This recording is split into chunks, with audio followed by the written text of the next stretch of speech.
The crystalline spires of New Lagos pierced the evening sky, like luminous needles threading starlight. Amara Okonjo stood at the observation deck of the Global Unity Center, her dark fingers trailing along the railing as she watched ships streak across the purple-tinged horizon. At 32, she'd become one of Earth's most respected sinoanthropologists, but tonight she felt small beneath the vast expanse of space stretching endlessly above her. The year was 2157, and humanity had finally made contact with advanced civilizations beyond their solar system. As Earth's foremost expert on interspecies cultural relations, Amara had dedicated her life to building bridges between worlds. Yet nothing in her years of study could have prepared her for what awaited her that evening. The air shimmered, creating ripples like heat waves rising from hot pavement. Amara's breath caught in her throat as a being materialized before her. He was tall, easily 7 feet, with skin that seemed to contain galaxies, swirling patterns of deep purple and silver that shifted like cosmic dust clouds. His eyes were the color of amber crystals, with geometric pupils that adjusted and realigned like camera apertures. Despite his alien appearance, there was something hauntingly beautiful about him, something that spoke to the very essence of what it meant to be alive. "I am Prince Ziran of the Celestial Concordat," he said, his voice carrying harmonic undertones that made Amara's skin tingle. "I've come a very long way to meet you, Dr. Okonjo." Amara's academic training kicked in, helping her maintain composure despite her racing heart. "Welcome to Earth, Your Highness. Though I must admit, I'm curious why you'd seek me out specifically." Ziran moved closer, his movements fluid and graceful. The starlight seemed to bend around him, creating aureoles of rainbow light. "Your research on universal emotional constants across species has caused quite a stir, even in the far reaches of the galaxy. But it's more than that. We've been watching Earth for centuries, and in all that time, I've never encountered a soul that burns as brightly as yours." A warm blush crept across Amara's cheeks. "That's quite a statement, Your Highness, especially considering the vast number of beings in the universe. Please, call me Ziran." His expression softened, the patterns on his skin shifting to warmer hues.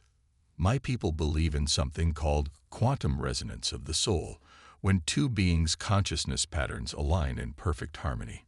It's extraordinarily rare, happening perhaps once in a millennium. When I first saw your neural patterns in our studies of Earth, I knew." He trailed off, extending his hand. As Amara reached out to touch it, sparks of blue-white energy danced between their fingers.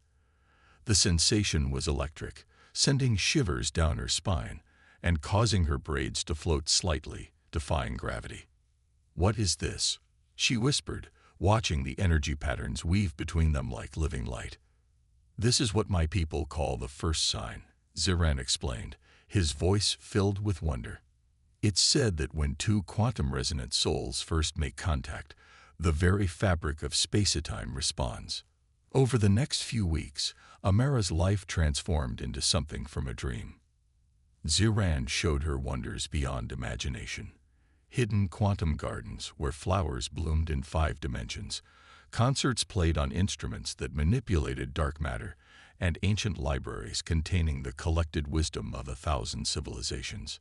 But it wasn't just the grandeur that captured Amara's heart. It was the quiet moments.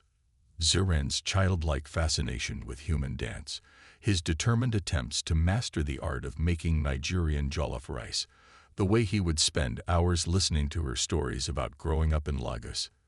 He approached everything with a mixture of royal dignity and innocent curiosity that made her fall deeper with each passing day. Yet their growing love faced opposition from both worlds. Earth's governments were suspicious of such an intimate connection between a human and a member of the galaxy's most powerful ruling family. Meanwhile, certain factions of the Celestial Concordat viewed any union with a lesser species as an affront to their genetic purity.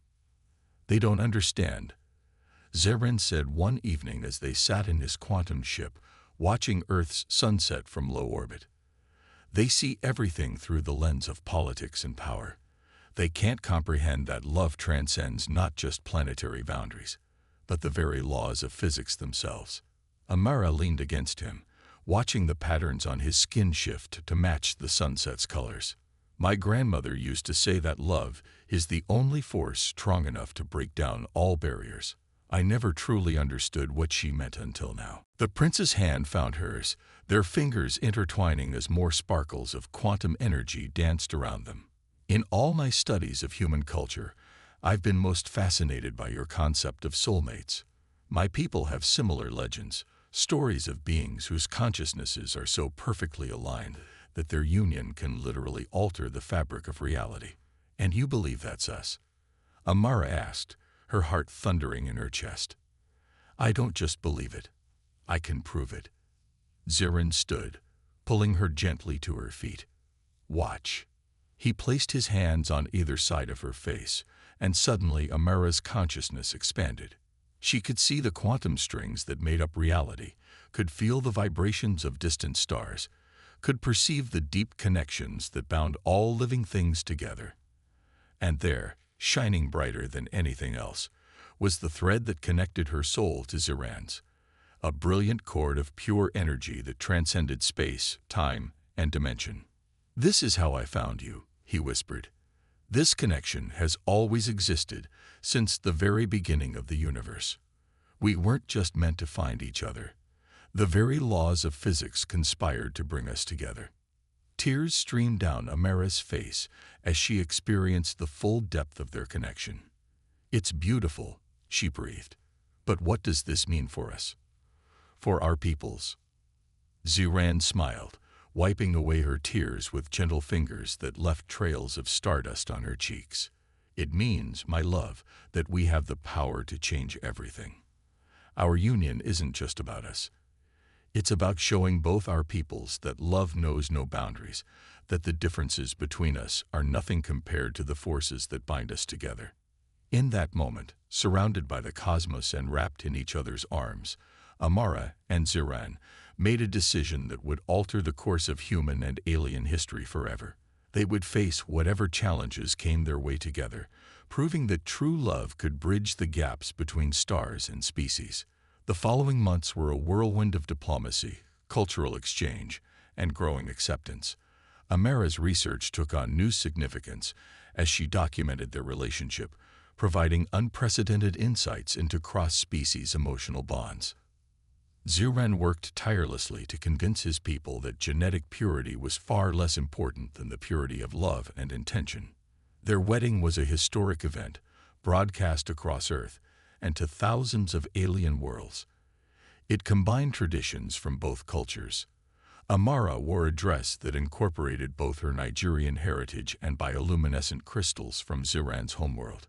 The ceremony took place in a quantum space where multiple dimensions intersected, allowing guests from various species to attend in their natural forms. As they spoke their vows, the quantum resonance between them grew so strong that it created a new phenomenon, a permanent bridge between their two worlds, a physical manifestation of their love that would allow for unprecedented cooperation and understanding between their peoples. You see, Ziran said as they shared their first dance as a married couple, their feet floating several inches above the ground as reality rippled around them. Love truly is the most powerful force in the universe. It can create new worlds, bridge impossible distances, and transform entire civilizations. Amara looked up at her husband, at the swirling galaxies in his skin and the infinite love in his eyes, and knew that they had created something miraculous. Their love story would be told across the cosmos for generations to come, not just as a tale of two beings from different worlds, but as proof that love, in its purest form, could transcend every boundary and overcome every obstacle.